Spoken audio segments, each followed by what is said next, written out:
broadcast for shooters, hunters, and gun enthusiasts. This is the Firearms Radio Network.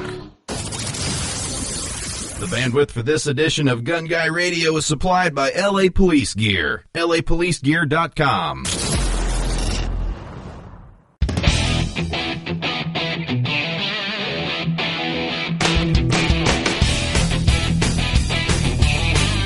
Welcome to episode 116 of Gun Guy Radio. This is a podcast that shines a positive light on the firearms lifestyle. I'm your host, Jake Challand, and this is your weekly dose of positive firearms talk without the politics.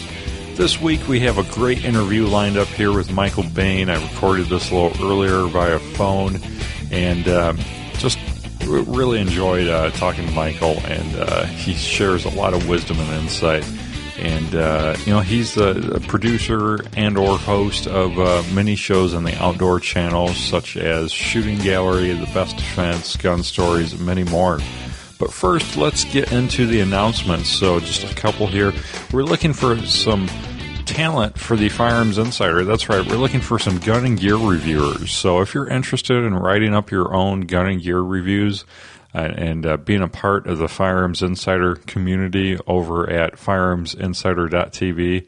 We're looking for people to help out there and review some items. So, shoot me an email, jake@firearmsradio.tv, and I'll get you hooked up. So, also, the Great Bond Arms giveaway is almost over. That's right, less than a month at this point, because all reviews must be submitted by April 30th. Reviews, yeah, that's right. That's how you enter the Bond Arms giveaway. We're giving away a Bond Arms backup and 45 ACP, and for every review you submit to the Gun and Gear Reviews at the Firearms Insider, you get one entry. So, if it's time's a ticking, so head on over to firearmsinsider.tv/submit. There's an online form there that you can fill out. Take 15, 20, 30 minutes to fill that out. And for every review you submit, you gain one entry to win the Bond Arms backup in 45 ACP. Well, and now you can contribute to the Firearms Radio Network and this show by shopping Amazon.com. Yes, I know you already shop Amazon.com, or at least your wife or significant other does. So all you have to do is click through one of our banners on the website, or go to firearmsradio.tv/Amazon. You can bookmark that URL, and we'll get a small affiliate commission for every time you purchase something you're probably already going to purchase at Amazon, and it helps out the show. So I appreciate it. Well, let's take a little break and get into the main topic with our interview with Michael Bane.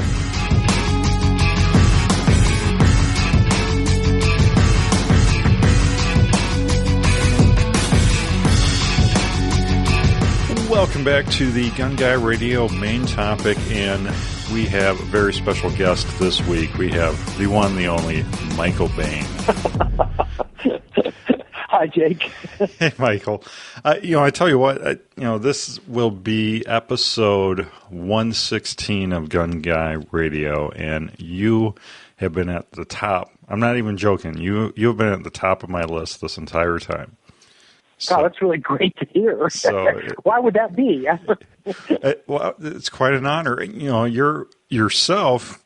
Some people might not even know this, but you're a podcaster extraordinaire yourself. And I do downrange radio once a week, and I think I'm on week 380. Yeah. And that's about 150 dog years. I'm not sure.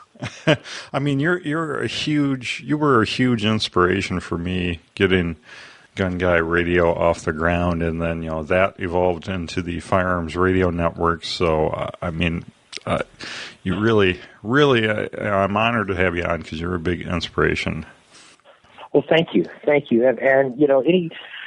it's always good to see people kind of taking up the torch, if you know what I mean. I think the more visible we are out there, the better it is for all of us, certainly within the gun culture. Right, absolutely. And another fun fact: you're also the purveyor of the most eclectic music of all time.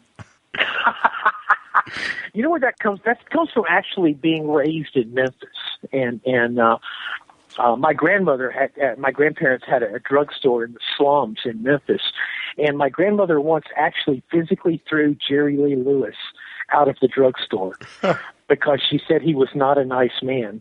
And parenthetically, years later, Hank Williams Jr. introduced me to Jerry Lee Lewis and took me on Jerry Lee Lewis's bus, and so Hank Jr. introduced me to Jerry Lee, and I looked at him, and he goes, "Is there anything you want to say to me?" I said, "Yes, sir, Mr. Lee, you're God." And he says, "Yes, I am." And he said, "What do you do for a living?" I said, "Well, I'm a journalist." And then he threw me off his bus. There's some kind of synchronicity to it. And there was a lot of profanity actually attached to it. Hank Jr. knew that Jerry Lee Lewis would not speak to a journalist, and he knew he would throw me off the bus, but he thought it would be entertaining. And I guess it was kind of. It's always a good story, though. Absolutely. But I was lucky enough to be I was actually a rock critic in New York back in kind of the glory days in the late 70s and the first rise of punk, the ascendancy of CBGBs. And, what I brought from Memphis was a really eclectic taste in music. And I hope I bring that across in the podcast. There was a Swedish music newspaper, strangely enough, that said I was the greatest B-side disc jockey on earth. And I'm like, okay. I mean, I think that's a compliment. I'm not totally sure. But, where else can you hear She Left Me for Jesus? Or Plastic Girl. I mean, there's really so few songs about plastic love dolls, especially country songs. So you really have to kind of go deep to find these things. And also talk about guns, too. Yeah, most weeks. Most weeks, yeah, that's true. Yeah, if you're listening and you haven't checked out Downrange Radio, you definitely have to check it out. It's on iTunes, and you start every episode and end every episode. And I think you even have a song in the middle every episode. But you've really turned me onto some good artists. So I even appreciate the music that goes along with the program.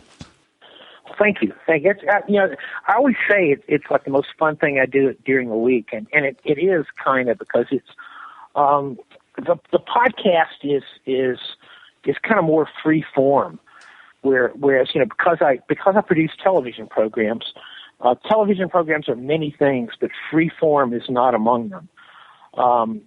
They are a rigidly formatted product.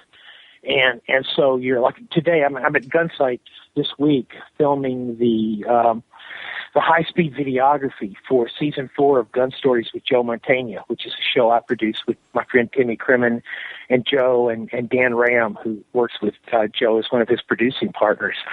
And it's everything needs to be 100% correct on that. I mean, that's why we've got 2 producers out working with the super high-speed Phantom cameras.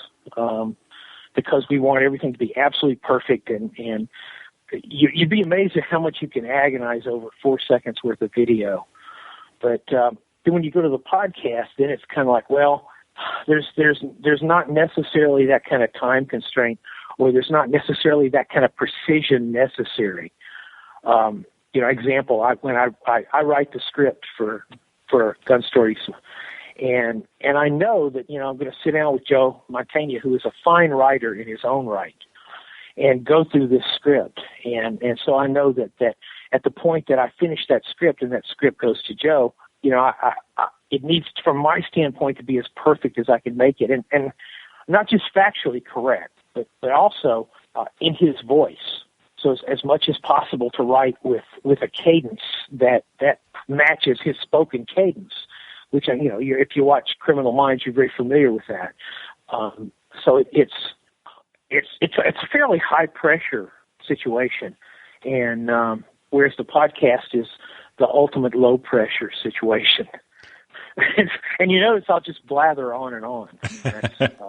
That's what's great about it. Kind of what I do. It's the inside Michael's head perspective. It's on Michael's brain drippings. Well, it's funny. I'll tell you Joe Mantegna's story, if I could, just really quickly. Yeah. I mean, one of Joe's best friends is David Mamet, who arguably is the finest writer of my generation. a great producer, great director, just a brilliant writer. And so we're out in California, and Timmy, my producing partner, was doing an interview in another room, and he goes, "You go ahead and direct Joe, because I need to finish these interviews." So, we're standing there, and everything's set up on set and everything, and Joe is reading through the script on the teleprompter, and standing next to him is David Mamet, also reading the script. And for the first time in my life, I was like, probably since high school, I was stricken utterly with performance anxiety, because I thought, oh my God, the finest writer of my generation is reading my script, and, a great director in his own right. And so I couldn't bring myself to actually say the words action. My throat seized up. And finally, my director of photography looks at me and he goes like, "Dude, are you going to call this?" And I said, "Rob, it's your ball, man. You take it." And he goes, "Okay, fine, action." And afterwards, I sat down with David Mamet, and David Mamet said, he goes, "You're not a half bad writer." And I said, "Oh, heck, I'd take that walking away, dude." Well, anyway. And you started, is that how you started your journey, your career? Because you've written for magazines such as Esquire, Men's Fitness, Men's Journal, National Geographic. You've also authored 22 books, so it sounds like you're quite the writer. I was lucky enough to, in a lot of ways, I think writing is a gift. I think it's that if you're lucky, you get certain things in the package, and I got writing. And I discovered in junior high school that if I could just take the classes with the essay test, I won. I got the good grade, and which allowed me to not actually learn anything. I was able to parrot a lot of things back. But when I got out of college, I sort of wandered away from college one day and went into newspapers, and it was a daily newspaper journalist for 4 or 5 years. And, it honed you, in the old days, newspapers, this was before newspapers became, mainstream media, which became wretched. But, when I was in newspapers, it was great because everybody was there because they had failed at something else. Nobody wanted to be a newspaper writer. They were all like burned out drunks, and and it was kind of wonderful. And I learned this tremendous amount. And then one day, I was in the newspaper office, and I thought I'd be a newspaper man forever and ever and ever. And a friend of mine, who was a feature writer too, walked in, and he had $1,000 check from the old Argosy magazine, and which he'd written an article on jet-powered go-karts. And he showed me the check, and I said, "Oh my God, you mean that I could not have a job and still write, and people will give me money?" And he goes, "Yeah." I said, "Cool." And literally, like within a day or so, I quit. And my first year freelancing, I made $53. I would consider it a very grim year. But wow. Eventually you learn your chops, and I was lucky enough to write for a lot of great magazines and a lot of eclectic stuff, which I was, again, that's just, I did a lot of stuff on the drug wars down in South Florida. I spent a lot of time as an interviewing, a specialist in, an interviewer who specialized in hard targets. If it was somebody that didn't do interviews or was known to be a hard interview, then I would be paid to go in and do those interviews. And, from my standpoint, that was great. I spent a lot of time at the beginning of the computer revolution talking to people like Bill Gates and the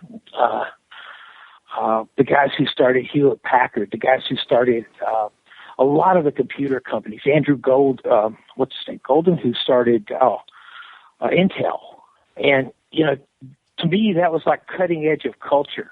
At the very beginning of the personal computer revolution, to be talking to these guys. I spent time at the MIT Media Lab, where I discovered what really smart people were like. I was so far behind the curve. These people are talking, and they're looking at me like, it's kind of like Sheldon on Big Bang Theory giving you lectures. And I'm confused, dudes. You're going to need to ramp me up a little bit on computers. But I mean, stuff like that is really great fun to do. I spent I sort of drifted into extreme sports. I kind of helped invent the field of really high-risk sports. And which, interestingly enough, I mean, at that point, I was a pretty dedicated IPSC shooter. I'd been involved in the startup of USPSA. I conceived and launched Front Sight Magazine, which is USPSA's, still goes on. It's their newsletter magazine. And I thought I knew a lot about training, but the more I spent in like cave diving and big mountains and sports where the consequences of making a mistake were death, where they would scrape you up with a spatula, I realized I didn't know nearly as much about training as I thought I did. And I, during that period of time, I learned, I think, a tremendous amount about how people function under very high pressure. And I've been lucky enough to be able to bring some of that back to the firearms training community. It's which has changed a lot. I mean, because we in the beginning, especially in the beginning with IPSC, we didn't know nearly as much as we thought we did. I think we thought we knew a lot, but in retrospect, we knew a couple of slices of things that we've been able to spin around. Yeah, I don't even know where to go with this, because your life has covered so many aspects of not only the shooting community, but really everything. Well, I mean, you should have a checkered past. I mean, it's important. Yeah, I'm going to start working on that. So, let's go in the Wayback Machine, and when did you first get into firearms? Was it growing up? Was your dad a gun guy? Yeah. I mean, I grew up in the South, and again, guns come with that package. I got my first gun. It was a 20 gauge cut down 20 gauge Stevens when I was 6. I remember firing my first revolver, which was a Ruger Bearcat, when I was literally 6 or 7, 8, something like that, shooting at a coffee can filled with sand in front of a tree in my grandparents' yard. I got my first handgun, Smith & Wesson revolver, which I still have, when I was 12. So you become involved. In the South, I mean, guns were really an integral part of the culture. Everybody had a gun rack, and those gun racks had what you might expect in the South, like a Winchester 30-30, Winchester Model 94, a Remington 870, or some kind of Mossberg, or maybe even a Beretta that you might see, and also the guns from World War II, because my father was a member of the Greatest Generation and was in the Pacific briefly, and he had an M1 carbine, he had an M1 Garand. He had his 1911 that somehow followed him home from the Pacific. I think that happened very commonly in World War II. So it was, the guns were always a part of my life. My father was a reloader. He was a hunter.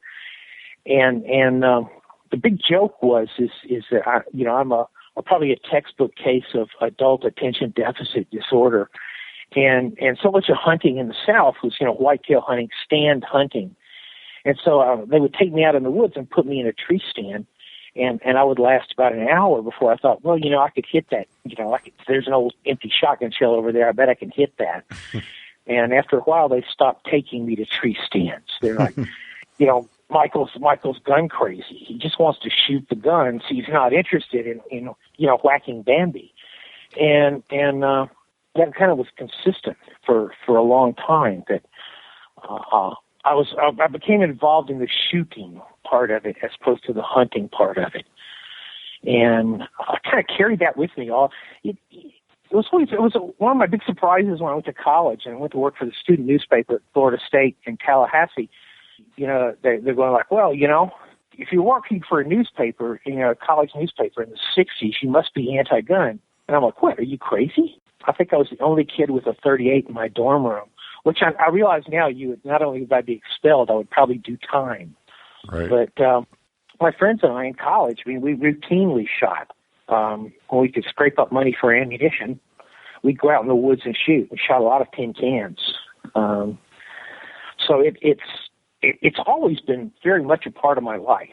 When I went to New York City and as a magazine editor, And the first thing I did when I got to New York City was apply for a permit. That didn't actually go that well. In fact, it didn't go at all. I went to training classes to 20 West 20, the underground range in Chelsea, and I took the classes, and I got the affidavits, and I hired an attorney, because you have to hire an attorney. I filled out like stacks of paper, and I go in, and this is like, I don't call it like 76, 77. I went in to turn in all my application for a permit to have a weapon in New York City. And they send me down to the basement of One Police Plaza, and it's like a cliche. I mean, it's like a movie set. There's this huge empty room. In the middle of the room, there's one desk, and there's a big, heavy-set guy sitting behind the desk. There's one light bulb hanging down over the desk, and there's a chair in front of the desk. So I go in with my stack of paper and everything. I had a cashier's check for $500. And I said, this is my weapons permit processing stuff. This is all my paperwork. And the guy looks at me for a minute, and he goes, "Don't sit down." I'm like, no, sir, I'm not going to sit down. I'm cool. And he goes, "Did anyone tell you there's an unofficial cash tax and we don't give receipts?" I'm like, no, nobody actually told me that. And he goes, "Give me your paperwork." And I gave him the paperwork, and he stood there in front of me and tore it all up and threw it in the waste paper basket. And I'm like, whoa, and he goes, "Goodbye." Bye. I never did actually get a New York State permit, New York City permit. And then eventually the whole permitting process in New York City was taken away from the regular line police officers and given to internal affairs. I wonder why that might be.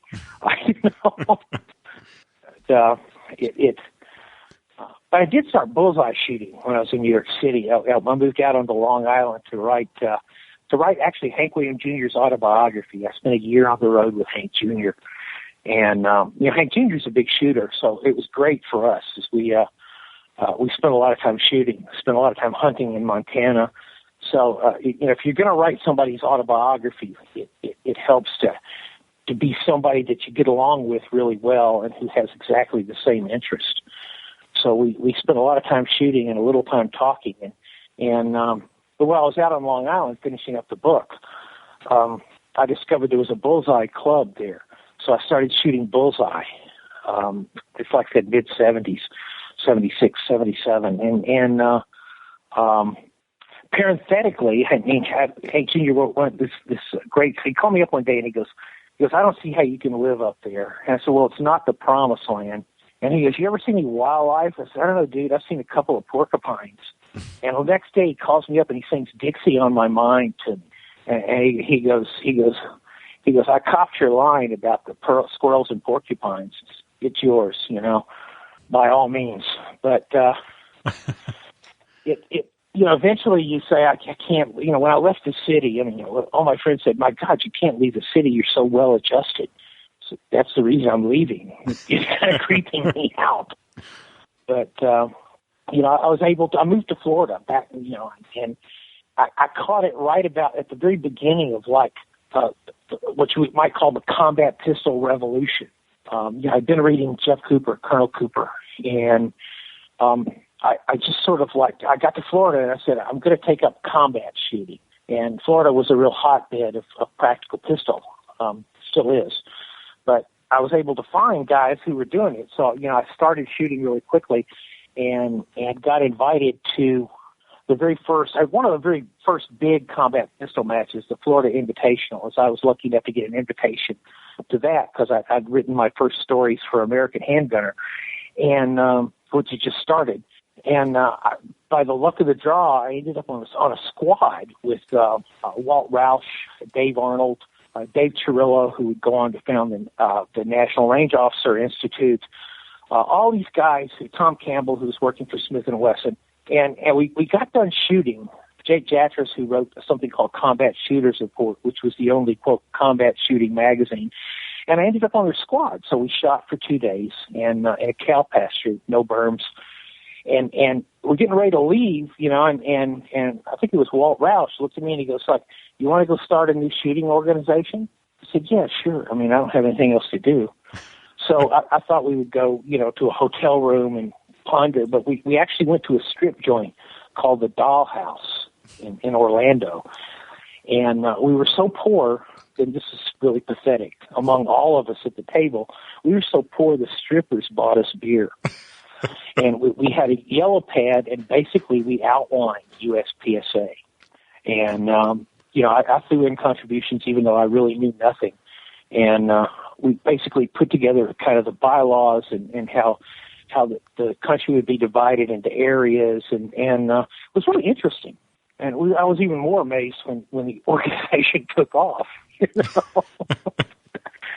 And at the 25th anniversary of USPSA, I said, can I write something and talk about going to the strip joint, the Dollhouse, and writing the bylaws? And they're like, that never happened, Michael. It never happened. But, okay, cool. I mean, I kind of thought it was neat. But anyway, but we were hot and heavy in that for a long time. One of my jobs that I did for USPSA, fledgling USPSA, is we would go to the SHOT Show and we would basically lie to the heads of the big firearms companies, because we had like maybe 300 members, and we would go in and I would sit down with a straight face and say, you don't understand, we are the cutting edge of handguns. We are where everybody's going, and it's important for you to give us money because it's important for you to sponsor our matches because we're the cutting. I actually got thrown out of a couple of because they go like, you don't have any members. But we will. But the irony to me, always the irony of that was that turned out to be true. USPSA did, Practical Pistol did reshape the entire landscape for the shooting sports. Then I kind of drifted in and out of it. I shot for like about 10 years, serious USPSA. Started doing a lot of triathlons and high risk sports, and more training than actually competing. I kind of got back into competing with the beginning of IDPA. Bill Wilson called me up one day and he goes, Bill, I co-wrote with Bill the very first book on quote unquote combat modifying the 1911 pistol back in the 80s. And so I get a call one day from Bill and he goes, I need you to send me $35. I said, yeah, sure. Are you, why? Are you selling me a magazine? What? And he goes, no, you idiot. We're forming a new organization and you're going to become one of the charter members. Like, oh, yeah, okay. So I'm IDPA A0009. But I launched one of the first big clubs in the West, and was privileged to do a lot of work on the initial safety officer training for IDPA, and shooting some of those big matches. But I like competition. I enjoy the competition. I've always enjoyed competition, and it makes it kind of interesting. It keeps it interesting for me. So during this whole time, so we're up to what, the early 90s or so. Yeah. So during this whole time, as far as your career went, were you still more, working in the mainstream of, writing for mainstream publications, and you weren't so much in the firearms industry as far as your career went yet? Very, very much so. I mean, because essentially it didn't pay enough. I mean, I worked a lot for American Handgunner and most of the other gun magazines. Sooner or later, I wrote for all of the gun magazines.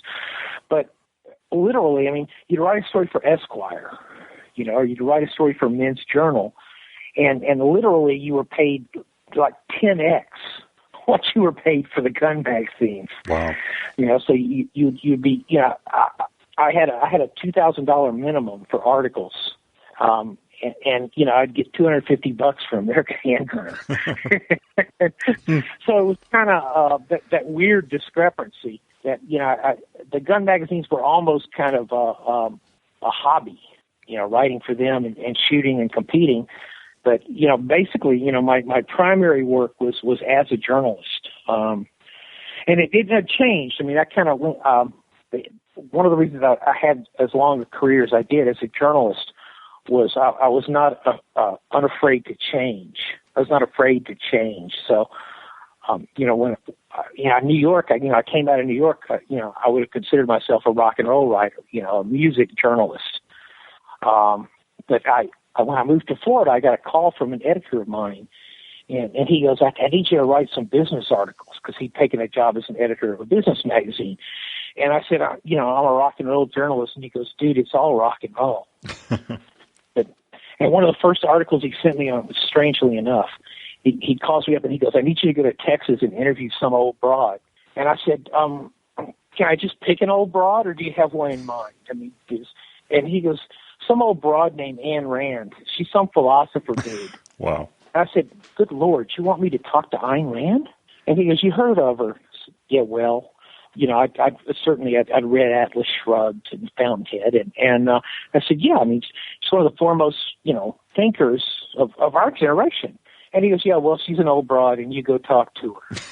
And so I went to Texas to talk to Ayn Rand. And we get in her room, and there's a high stool and a low chair, and Miss Rand comes in. It's right not long before she passed, but so she climbs up on this big stool, and she's like this crow, kind of a gray, wizened person, sitting on this stool, and I'm on the low chair, and I got like tape recorder and stuff, and so she goes, well, so I asked my first question, and she sits there and she looks at me and she goes, that's not good enough, young man. Try again. I'm like, I'm going to die here. But I ended up talking to her for a 3 hours, a long time. And at some point, she just kind of stopped. She's like, okay, I think I'm done. I'm tired now, and I'm leaving. And she gets off the stool and sort of just heads down the hall. And then she stops and turns around and comes back to me. And she shakes her finger at me. She's like shaking her finger. She goes, there's one thing you have to do with your life, Mr. Bane. One single thing. I said, yes, ma'am, Miss Rand. And she goes, see clearly. That's all you have to do. See clearly. Thank you. Goodbye. And I would argue that that's the finest advice I ever got in my life. But I took it to heart. In a lot of ways, it changed my approach to journalism. So what did that mean to you? The problem is, I'm not to use business language that I use later, but the problem is we all have blinders on, right? We all have, we can call them, paradigm, whatever you want to, but blinders.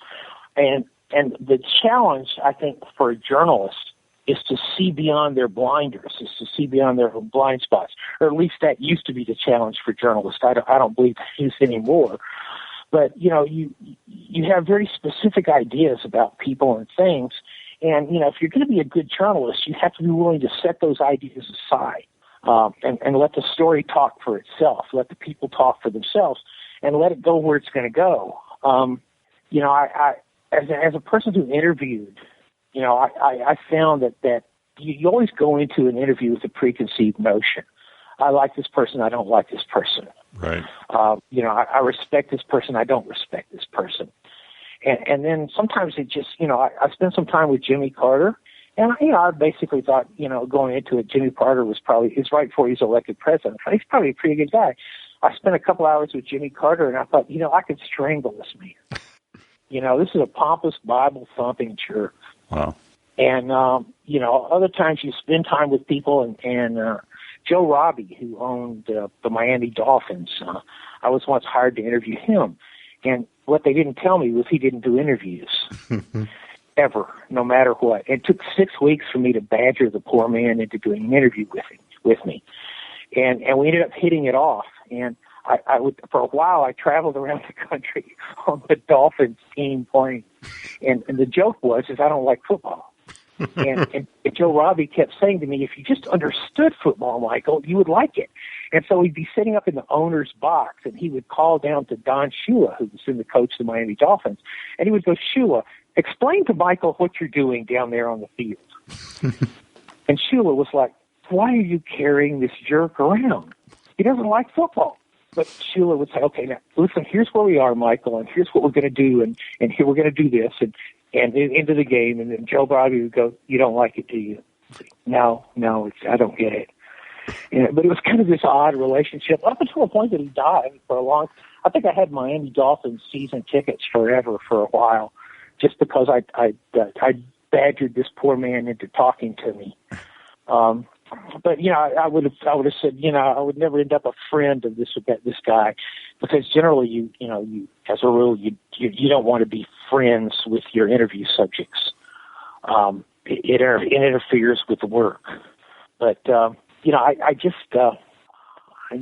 I found that I wanted to make those connections to people. I wanted to, I was interested in kind of like where the topics would take me, which is kind of how I drifted into business. Is that seemed to be, just like celebrity, maybe just like rock and roll was in the late 70s with that whole kind of punk explosion, I saw the same energy in Silicon Valley and the first of the personal computer, revolution, when you start talking to these guys and you're going, wow, they're inventing the future. So it kind of...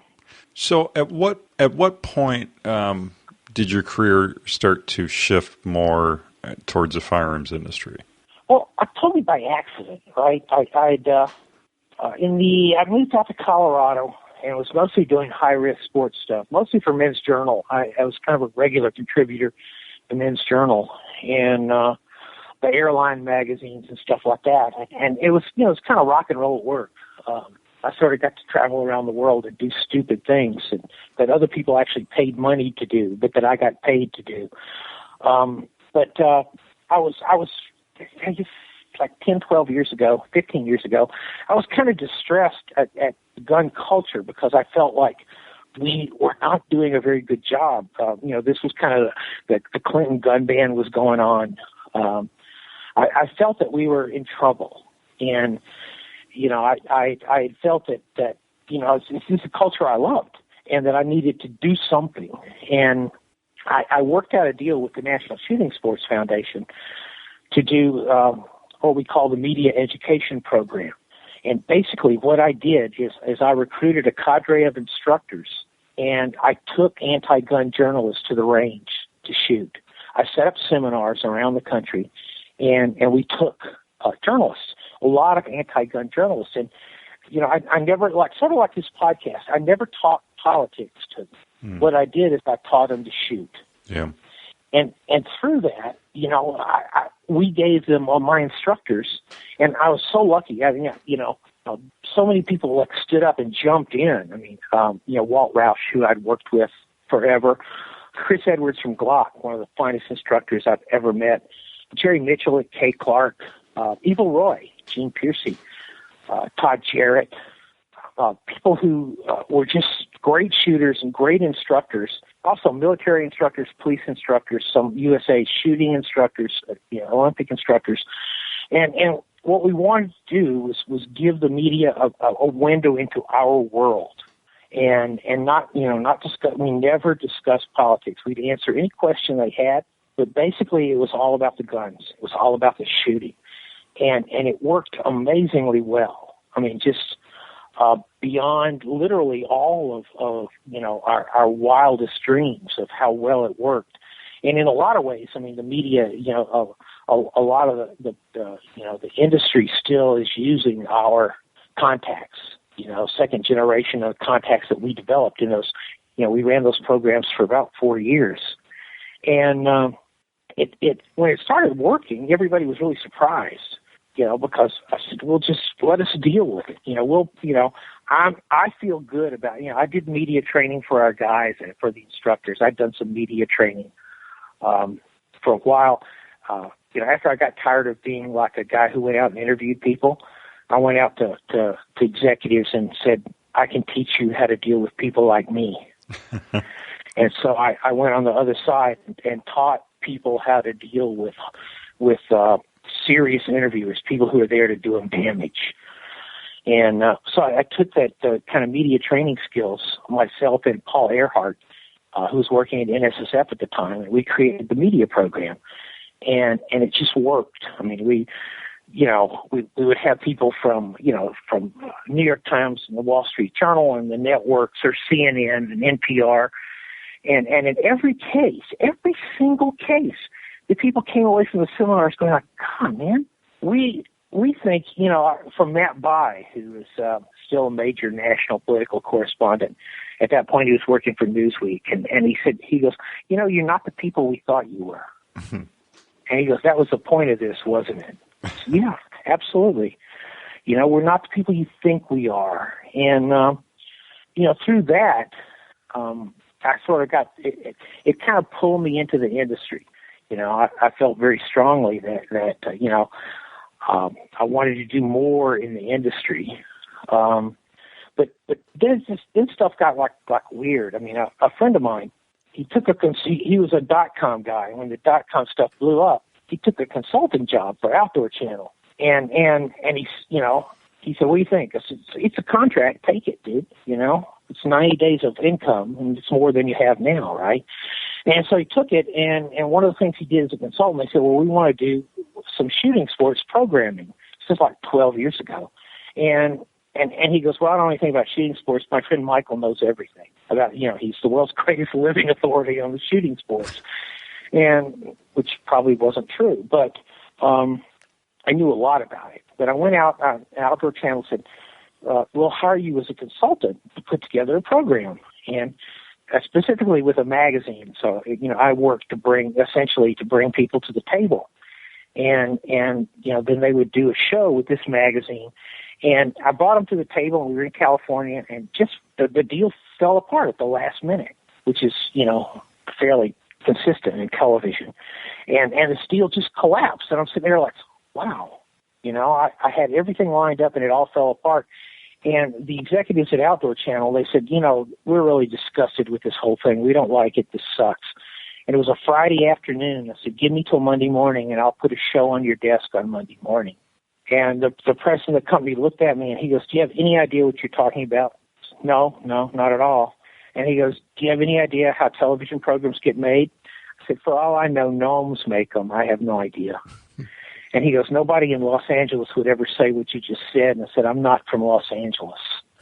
And he goes, okay, Michael, Monday morning. So Monday morning, me and a producer friend of mine went in with the idea for Shooting Gallery.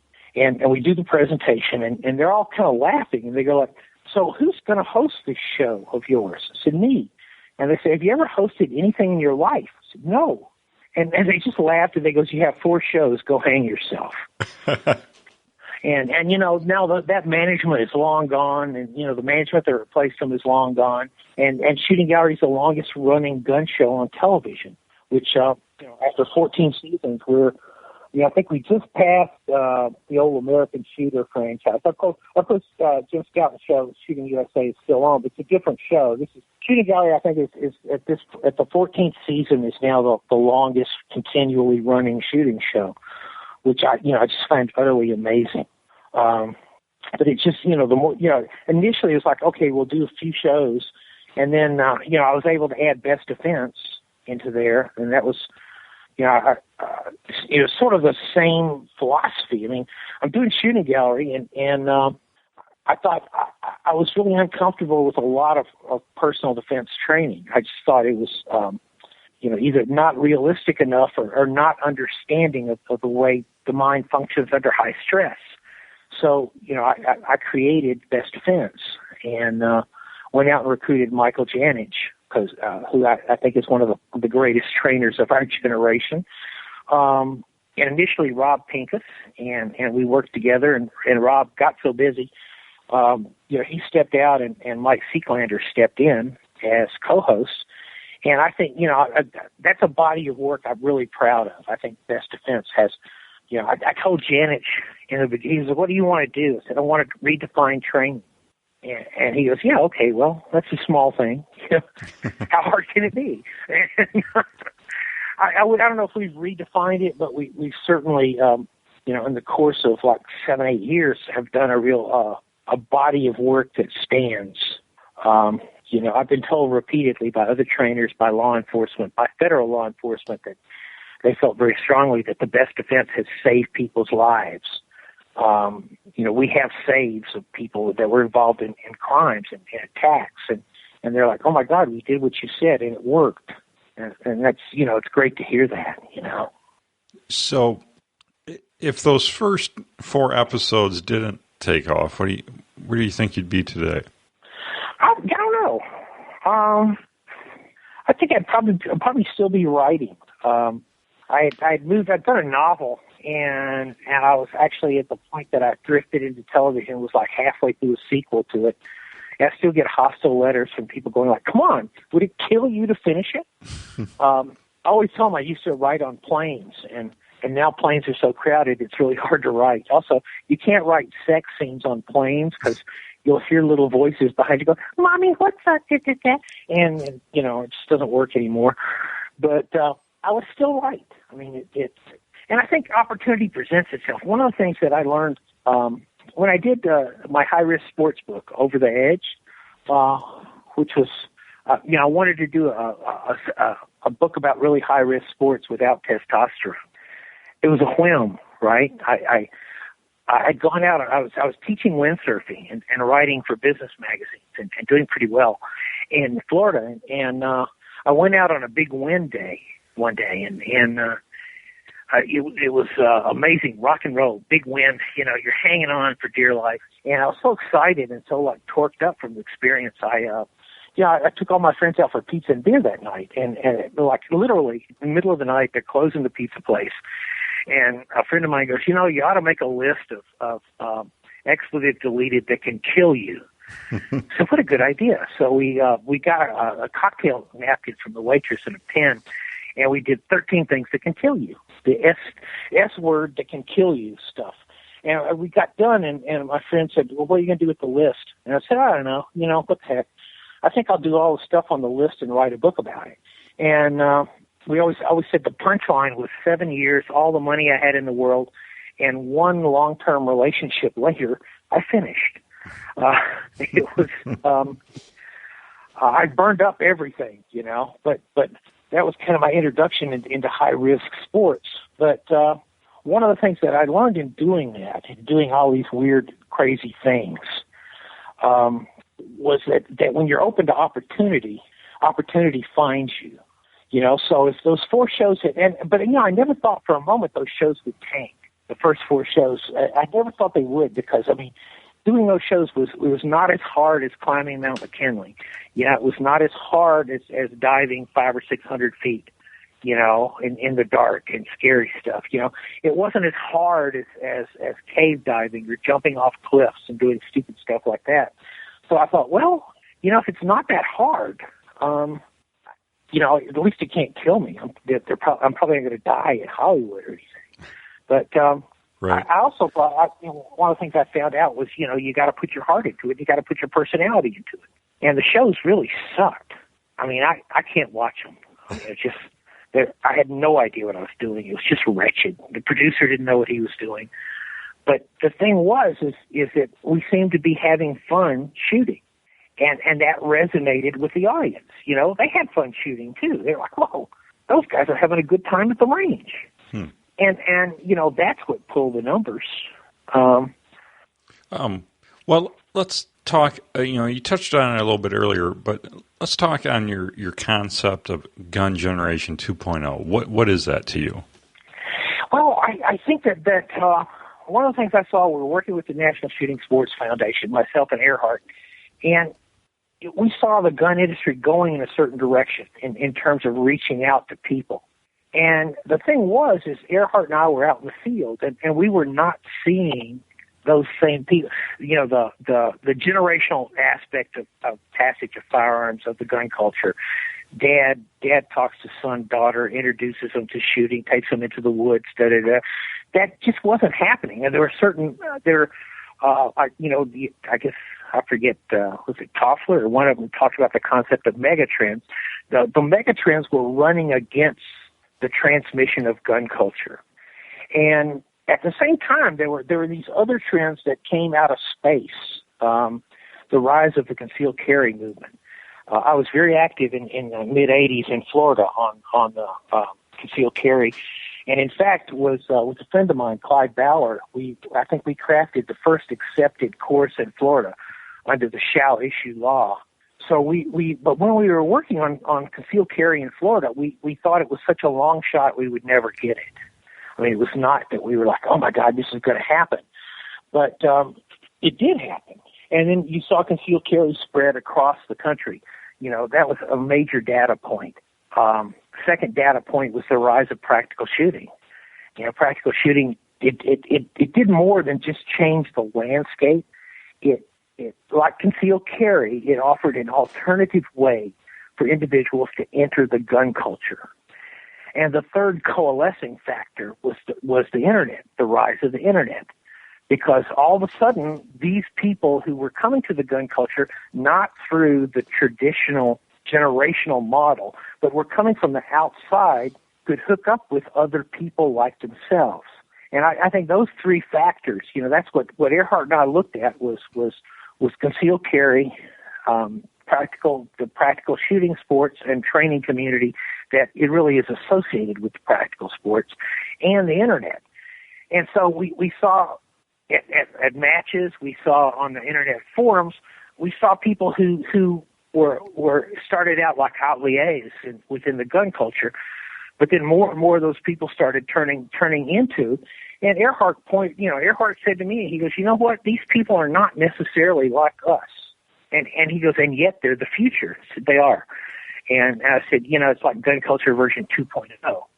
And he's like, yes, it is. And I think that's actually a good explanation, because it's you want to say the new people, but that's really trite. But it's people who, because of the changes in the culture, in the mega trends that affect the culture, and the ones that were specifically, that were affecting the gun culture included, you know, the increasing, amazing, shrinking leisure time and competition for leisure time, suburbanization, urbanization, which took away, the idea of kind of the Skeeter skeleton, let's go walk in the woods and see if there's something we can shoot. Those days are gone. The rise of increasing liability laws where every piece of land is posted.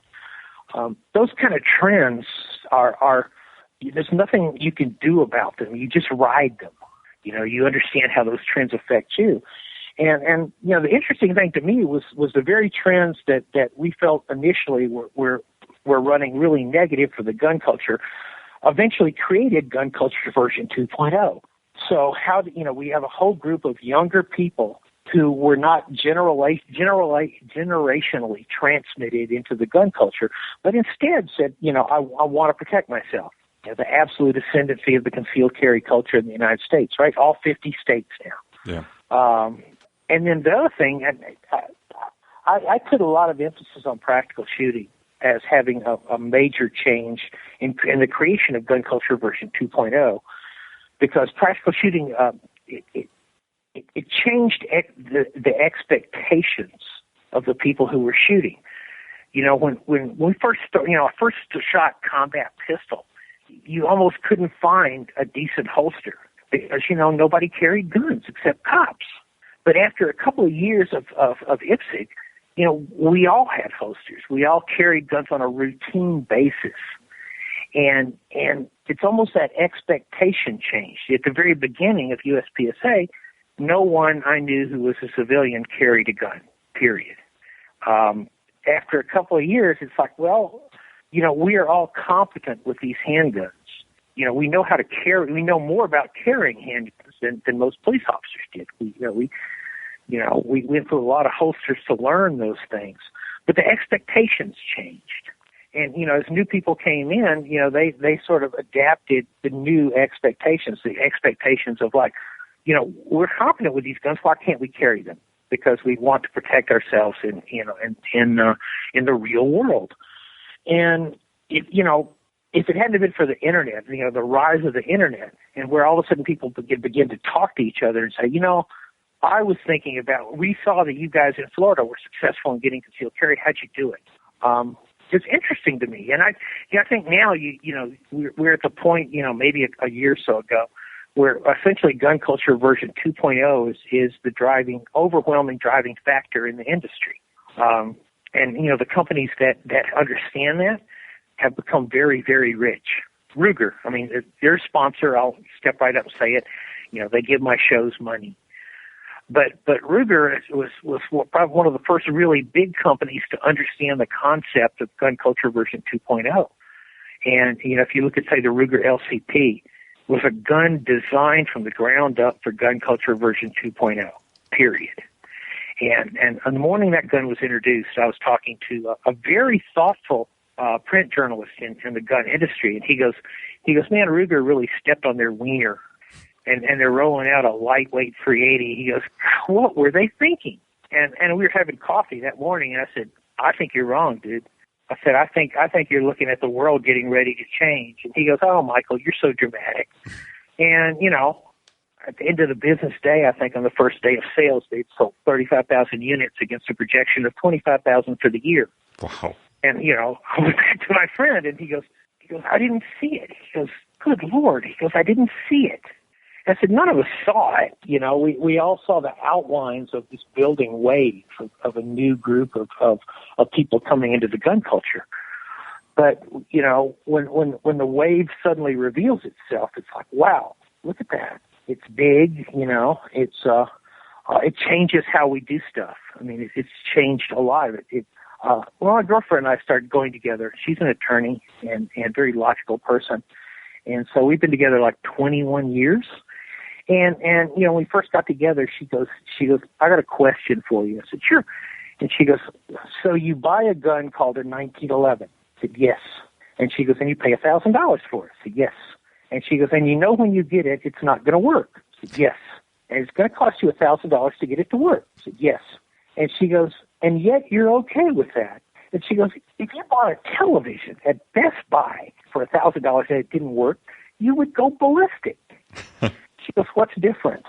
And the joke is gun culture version 2.0 would never allow that. Right. They're consumers of iPods. They're consumers of iPads. Yeah. They're consumers of things that you buy and turn on, and they work. And the expectation is that they're going to work. And, that's really changed the gun companies. I mean, for years, they were able to get along with that. Hell, it'll work with hardball, but if you put a hollow point in it, you'll have to hammer it apart with a mallet. That's not the case anymore. I mean, the standard for firearms right now in terms of quality is amazingly high. And a lot of that is the expectations of gun culture version 2.0. They're not going to allow you to do, they're not going to allow you to sell a gun with so many sharp edges that if you carry it, it's like carrying a set of razors. They're not going to do that. They don't allow it. There's an expectation that the gun works all the time. There's an expectation that the gun works with high-zoot self-defense ammunition. And once those expectations are in place, what the heck? The gun companies deliver. They all, demand always drives supply. And, to me, the changes have been just amazing. I like colored guns, So where do you see this gun culture 2.0 taking us? What's in store for the future? Here's what I think, and I wish I had a better crystal ball. I wish I was 20 years younger too. But one of the things I've talked about on the podcast is the concept of armed America, which 20 years ago or even 15 years ago, when Earhart and I started looking at trending, I would never have imagined. But I think we're moving toward very much of an armed society, a heavily armed society. For me, that's a positive. I think that's great. We can all quote Robert Heinlein, right? Armed society is polite society. But I think that seems to be the direction we're moving in. We've tipped. If you accept the concept, Malcolm Gladwell's concepts of tipping point, yeah. I would say like 2 or 3 years ago we tipped. Popular culture shifted in the direction of gun culture version 2.0. One of the reasons I think you're seeing the kind of viciousness that we're seeing on the part of the anti-gun movement is because they understand that the trend lines are now moving against them. I think it's interesting that one of the things I've said on the podcast is that, okay, the question now becomes how do we deal with armed America? I brought this up to police trainers. How are you training your officers to deal with the fact that a large percentage of the people you are now interfacing with on a daily basis are armed? And, of course, the answer is they're not. You know? Yeah. But they should be. I mean, and some of the smarter officers in the training cadre are like, you're right. You know, we're moving toward kind of a heavily armed America. And I'm not totally sure where that takes us. I think it's a totally good thing, because it's an acceptance of personal responsibility. I am the only person who can protect me. It's just simple truth. Absolutely. We see that in police response. We see when you need help in seconds, police are minutes away. Nothing you can do about that. So it's on you. And I think it also is reflective of an uncertainty of the future. We're not sure, I think, where America, not to get into politics, but I think we're not sure where everything's going. And if we're not sure where everything's going, then we need to understand that we need to take care of ourselves and our families. And a key point of that is to be able to protect ourselves. But I also think Armed America realizes at a very core level that again, not to get into politics, but that the Second Amendment represents an anchor for America's other constitutional freedoms. Yeah. And they believe that. And, as I do, I think it makes for a really interesting world. I believe we're right on the edge of the mainstreaming of guns, which, gosh, I would have never figured that out. I mean, I look at other networks, Discovery Channel right now is shopping around for more gun shows. Obviously, Duck Dynasty, which isn't a gun show, but, Willie Robertson's a good guy, and I like him. We've been friends for a while. And that becomes the number one cable show in the history of television. Yeah. Because the culture tipped, the culture changed. And the anti-gun movement itself finds itself shrinking. So it's interesting times, I think. Absolutely. I hope I can still participate in them. Television is what it is, and it's a little bit like walking across glass that somebody's rubbed with Vaseline while juggling hand grenades. So you're never quite sure what's going to blow up and drive you to it. But I love doing it because it's fun. I mean, what a deal. I mean, it's like I really worked hard today. I spent the day on the range. We had to, and whenever I got a couple of chances, we'd go out and shoot whatever guns are lying around. Whether it's like an AUG or a Tavor or Larry Potterfield's 1895 Winchester, which we borrowed from Larry. I think it caused him great fear. Oh God, am I going to loan them the guns? What are they going to do? But Wayne, what a great deal! I mean, and when I go home this weekend and I'm off, I think Saturday I'm going to go shoot a cowboy match. So in my spare time, I do exactly the same thing I do on my average work week. That's awesome. That's something I'm working towards. It's a great way to do it. I mean, my goal always was, from college on, was to never have the actual job. And I've had a couple, but I never really last long at them. I was kind of born to be a freelancer and to always just be kind of contract help, which is what I am with Outdoor Channel, because I'm under direct contract to Outdoor Channel to produce programs. So I'm not even an employee of Outdoor Channel. I I'm sort of like the talking dog out in the field that turns in programs. But well, you've shared amazing stories with us and a wealth of knowledge, and so let's kind of wrap this up with what you currently have going on with the Outdoor Channel and any other things that you want to share, and where we can find you. Well, there's always the shows. My flagship show, Shooting Gallery. I'm not renewed yet for season 15, but I feel pretty certain that I will be. It's fun. We went to Africa this year because I as a shooter, I've really been, not connected to the hunting community, and I realized at some point that I was incorrect. That, I've always asked for hunters to stand up for shooters, and I realized that it was time for shooters to stand up for hunters. But, went to the Pattern Room in England, the largest firearms collection on earth, and we are the last people allowed to film in the Pattern Room, which is a part of the British Ministry of Defense. We've kind of traveled around the world with Shooting Gallery. Best events were underway already on our next season, outlining scenarios. And like I said, working now on the top show on the Outdoor Channel when we're in our new season is Gun Stories with Joe Mantegna. I love working with Joe. Always on Downrange. www.downrange.tv is our big site that's owned by Outdoor Channel. Myself and Marshall Holloway, my partner there. Although it's not his real name, he's from Norway, and his name is all vowels. It's like so we just use his cowboy alias. But he and I started Downrange 7 or 8 years ago and sold it to Outdoor Channel. And Marshall actually invented social networks for shooters. He did the very first one in 1992 in Norway, strangely enough. But and then the podcast, the Downrange Radio podcast, which you can get off iTunes. And I must be doing something else. I really want to do a show on Sirius XM. I haven't quite figured out how to do it. I'm talking to some people, but I'd love to do like a kind of expanded podcast because I have so much spare time. I'm also becoming a better rifleman. That's kind of my goal for this year.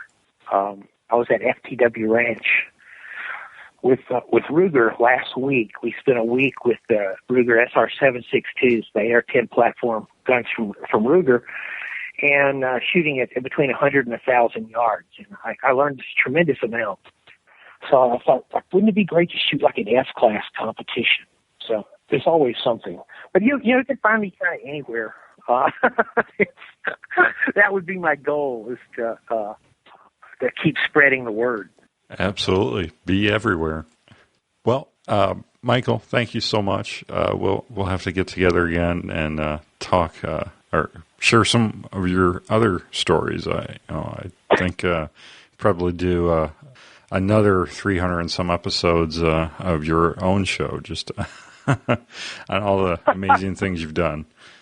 Well, thank you very much for having me. Anytime you want me back on, I'm willing to blather endlessly.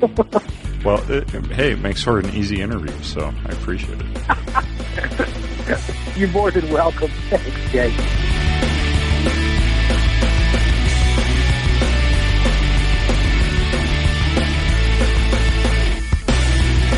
Well, that was an awesome interview. A big shout out to Michael again for taking the time, staying up late in his hotel room and talking to us here on Gun Guy Radio. I can't thank him enough. Quite an honor to have him on the program.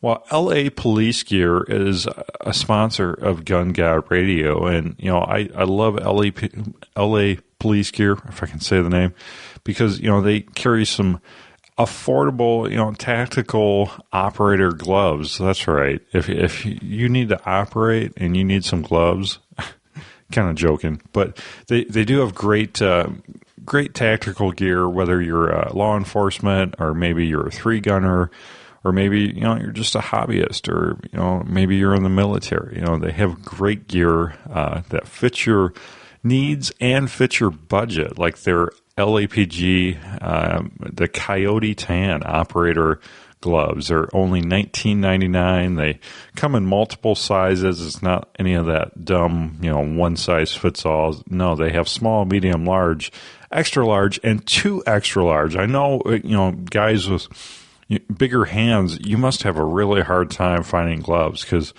I have bigger than average hands, but generally an extra large glove will fit me. But I mean, even finding extra large gloves is, it's really hit or miss. I can't imagine if you're a hand size up where you need 2X, but LA Police Gear has them. So $19.99, and they currently have free shipping on all orders over $89, so you can't beat that. And they also have a 365-day return policy. So yeah, win-win right there. So check them out, lapolicegear.com. And Duluth Trading Company has, they sent some new shirts and some new gear my way. I'll be talking about some new stuff. I got some really interesting stuff from them, actually. But this week I'm talking about their Flex Sidewinder short sleeve shirt. This is a new item over there at the Duluth Trading Company. It's a lightweight short sleeve shirt, and it's kind of got a different thing going on with the pockets. Instead of the traditional pockets where they're open on the top, these are open to the side, kind of facing the center of your chest. They're similar to a lot of newer coats. Kind of have this kind of jackets or coats have this kind of sideways pocket for the chest pockets, and these have a hidden zipper, which I really like because I can just throw my phone in there, zip it up, and not have to worry about it falling out. Really like that a lot. So I'm a big fan of these. They're super comfortable, flexible, UV protection, breathable. They fit great. They're cut to fit really well. Really comfortable. Big fan of these. It's a men's Duluth Flex Sidewinder short sleeve shirt. I know that's a mouthful, but I have a direct link for you in the show notes. And, same thing for the operator gloves from LA Police Gear. I forgot to mention. Anything I mention usually has a link in the show notes. So please go to gunguyradio.com/116 for this week's show notes. But, check out the Duluth Flex shirt. And, they currently have free shipping on all orders, $50 and up. So that's another win-win.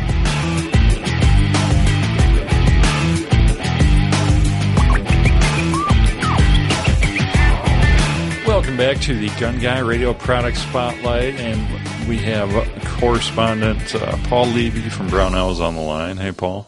Hey, Jake. How's it going? It's going great. So we're talking about AAC a little bit here, Advanced Armament Corporation. Yeah, I wanted to touch on a few of their products, not just anything specifically, because everything they produce, it all kind of works together in a nice, happy system. First, I'd like to touch on their muzzle devices. This is what they've been well known for quite some time, in conjunction with their suppressors. But this is probably one that they're fairly well known for, and that's the blackout flash hider. And it's basically a very effective flash hider. Long prongs to dissipate that unburnt powder. And it's just quite effective. A lot of guys, not even intending to put a suppressor on their firearm, will purchase this just because it's so effective, and plus because it looks pretty cool. That's right. I gotta say that's probably why they sell a lot of their products, is they look pretty cool. For sure. This one here is used in conjunction with the 51 tooth mount. So they have specific suppressors that fit a given ratchet system. So this can have a suppressor mounted. They also sell these without the suppressor mount. This is what you see at the rear of this here. And then they also we also have the complete upper receivers. This is a 300 blackout upper receiver. The newer version doesn't have the rails all the way. The interesting thing they're implementing is they use Knights Armament URX handguards. So very nice handguards, a nice monolithic system on them. And then they use their 300 blackout barrels, or their AAC branded barrels. Really nice upper receivers. And since they're basically controlling all the components, the ammunition design, it turns out to be a pretty neat little package. This is a 16-inch barreled version here, but they also sell a 12.5-inch and then a 9.5-inch, which if you're going to put a suppressor on your gun, you want it as short as possible. That's probably the way to go. So really pretty cool. The blackout, it's a great flash hider. It's known as one of the best ones on the market. On those same lines, we have their muzzle brake, which features the same attachment system. It's just, of course, a brake. As you can see, large baffles there, a sure sign of any effective muzzle brake. This one here is in 30 caliber. I should have mentioned that before. They're available in a lot of different calibers, 223, 308, 338. So really to mount up to whatever system you're running.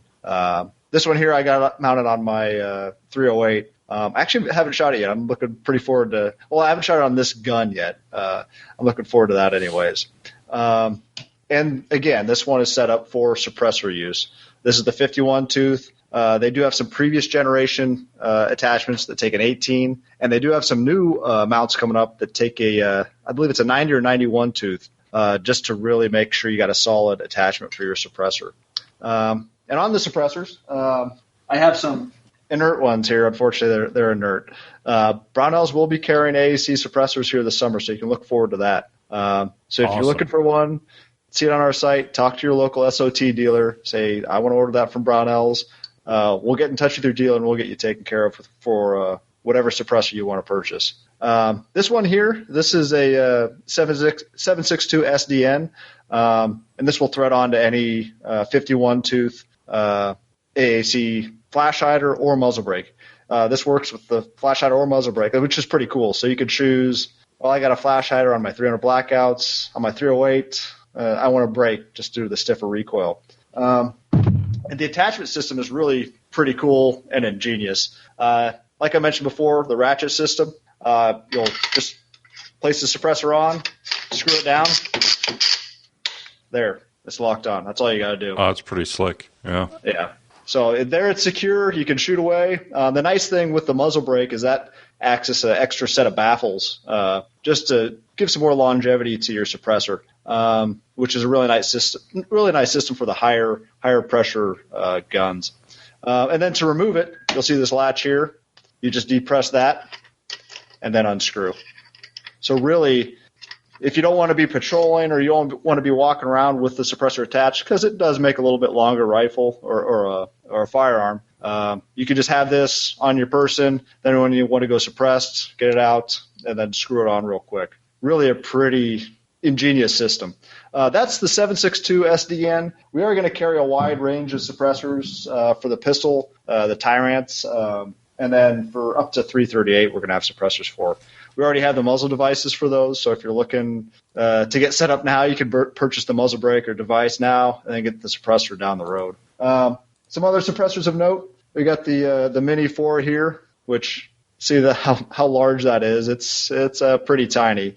And this is intended to be as compact as possible, a suppressor, while still being effective. So you can have this on your entry gun without having a 40-inch rifle. And again, this attaches just in the same method as the other version. It'll just screw on like so. There, it's secured. So very cool. Really, and you see this will interface with anything. This is actually a 30 cal blackout, but the diameters are all the same. So what a lot of guys do is they'll have a 5.56, a 300 blackout, a 308, but they don't want to buy 3 different suppressors. They'll buy a 30 cal suppressor and then use it on all guns, or all 3 guns. Because 5.56 does pass through this, it's just not going to be as quiet. So that's a nice little feature for those. And then outside of those ratchet attached systems, they've also got direct attach, which here's a 30 caliber. Is it Cyclone? I still got to get all these names down. This is the Cyclone here, and this is a direct thread. Threads onto a 5/8 24 barrel. And you'll notice it's a bit longer, so you got a little bit more room for suppression. You got more baffles, essentially, to remove that noise and flash. So really, whatever you're looking to do, they got you covered with the quick attach and the direct thread. The direct threads, they're usually they're priced a little bit better since there's not that extra system to mount in place. And then the pistol suppressors also are direct thread. So really pretty cool. They basically got you covered for any firearm you got, pistol or rifle. Awesome. And you said coming this summer, but now you can buy pretty much all the other parts, the compensators, the flash hiders, the uppers, the barrels, and they even have barrels for Remington 700s. Yeah, correct. They got, I believe it's an 18-inch barrel, which is pretty cool. It comes pre-threaded on the muzzle. So really you don't have to do – anybody putting on a 700 barrel could thread it, but it's just a nice little step that's already done. You can go ahead and get it installed on your receiver and go from there. You don't have to worry about any other steps in the process. 700s threaded, Remington sells a few AAC versions, and they're quite popular on the market because you don't have the action producing that extra noise and sound. With the bolt action, you really get the most out of their suppressors. Yeah, build that perfect prairie dog setup, right? Yeah, that's what a lot of guys do. And suppressors aren't just for, being quiet and having fun at the range. You'd shoot prairie dogs all day. If you're out there shooting that, .223 with a shorter barrel for most of the day, even a 20-inch barrel, it gets a little old after 500, 1,000 rounds. But throw one of these on, it's comfortable. You're protecting your hearing and everybody else's hearing, and it does manage a bit of the recoil too. It acts as a large muzzle brake. So there's multiple benefits to suppressors. Really worth looking into, especially if you're in a state that allows it. But unfortunately, we're not in one here in Iowa, but we're more than happy to help out anybody in any other state. Yeah. Right. We'll do our part. All right. Well, fortunately, I don't live in a friendly state to suppressors either. Yeah, so. we're stuck here in the Midwest, us oddballs here for some reason. Yeah. But hopefully it changes someday. But for now, if you're in one of the 39 states, we're ready to help you out. That's right. Absolutely. So I'll have direct links to these in the show notes or in the bottom of this video for you to check out. Well, very, very cool. Love talking suppressors anytime, Paul, and we'll see what you have for us next week. All right. Talk to you then.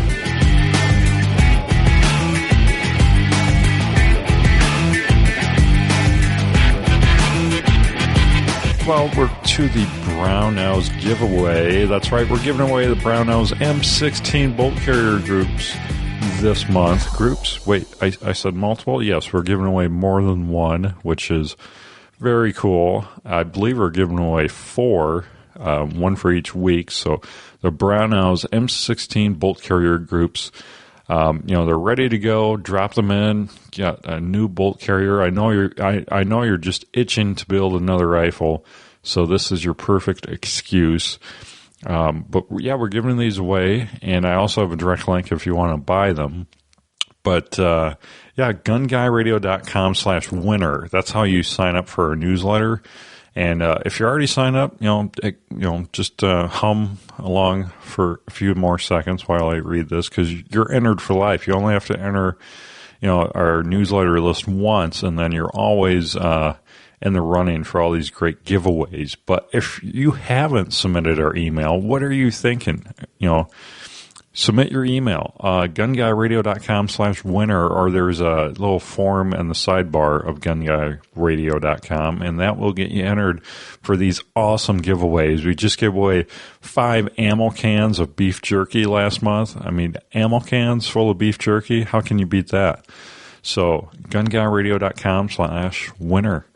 And, shout out to everyone that left an iTunes review. Big thank you. And, please, if you haven't left an iTunes review, all you have to do is go to gunguyradio.com/iTunes. That will take you to our iTunes page, which then will launch iTunes, and then you can write that written review, and it helps other people find the show. So, really appreciate it.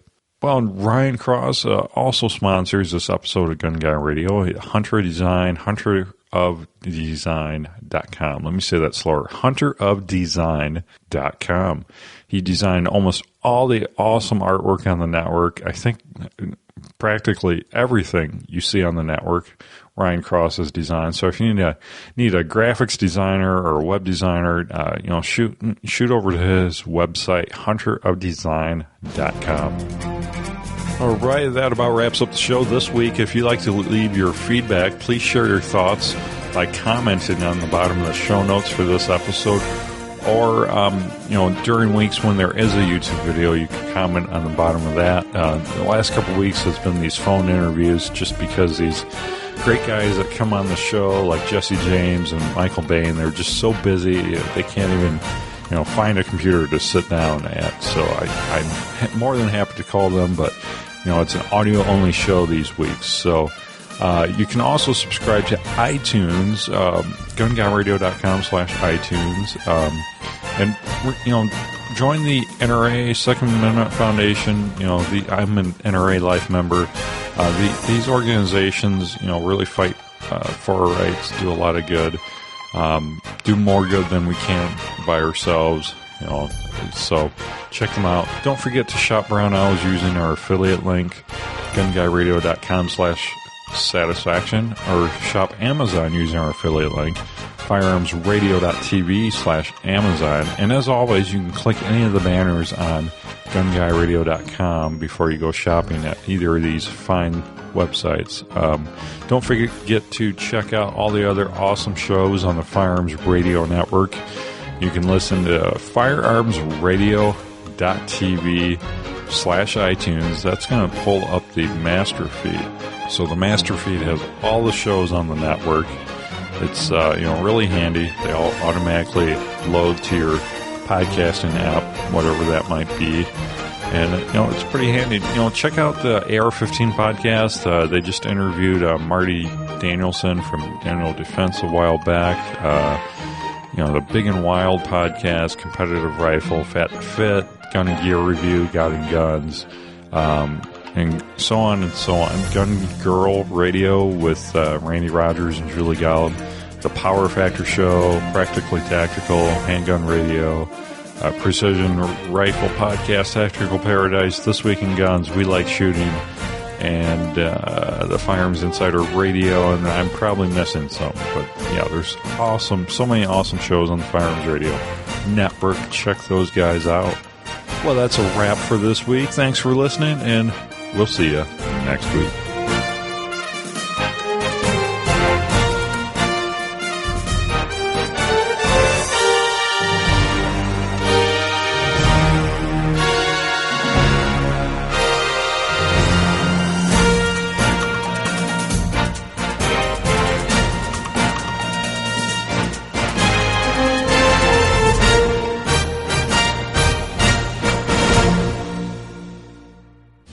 This has been a production of the Firearms Radio Network. You can find more information at firearmsradio.tv.